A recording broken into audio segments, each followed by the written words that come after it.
New York City Mayor Eric Adams will visit parts of Latin America to discourage people from seeking asylum in the U.S. and traveling to the city.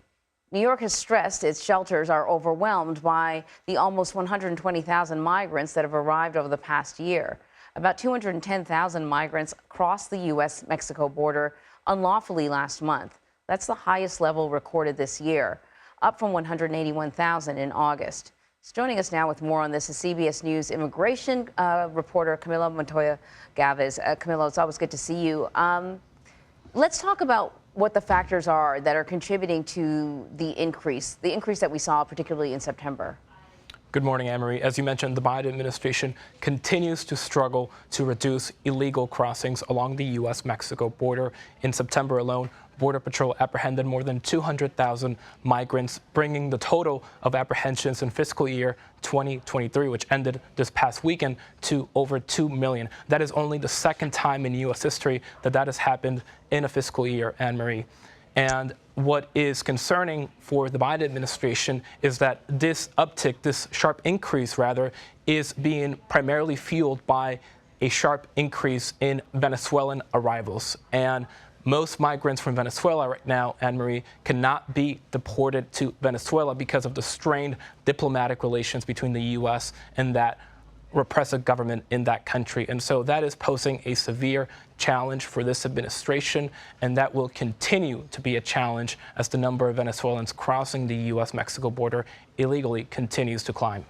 So, you know, for a while there, the Biden administration was actually sort of celebrating what was a 2-year low. This happened in June when it came to illegal crossings. What is the administration doing now to tackle this recent spike? Sure. So the Biden administration has deployed an additional 800 troops from the Pentagon to assist Border Patrol agents, Anne-Marie. They will not be apprehending or detaining migrants. They cannot do that under domestic law, but they will be providing operational support to Border Patrol so Border Patrol agents can detain and process migrants. The administration is also expanding a program that requires the heads of certain families, migrant families that is, to wear ankle monitors and to undergo a daily curfew while officials determine whether they should be allowed to seek asylum. And lastly, the administration is trying to increase deportations of migrants who do not ask for protection or who fail their initial asylum screenings. But the main problem, and I have to underscore this, Anne-Marie, is that some of these countries, including Venezuela, are not accepting U.S. deportations. They are not accepting the return of their citizens. And that means that only countries like Mexico can help the U.S. manage these flows. And Mexico right now, Anne-Marie, is only accepting a limited number of Venezuelans and third country nationals. Wow. So this sounds like a mess. Senior U.S. officials, including Secretary of State Antony Blinken, they are in Mexico. They're going to Mexico City currently for bilateral meetings. How can the U.S. and Mexico work together then on border security? And where does the relationship lack? Well, I think you know this, Anne-Marie, but Mexico's role in U.S. migration policy is critical, right, as the partners to the South.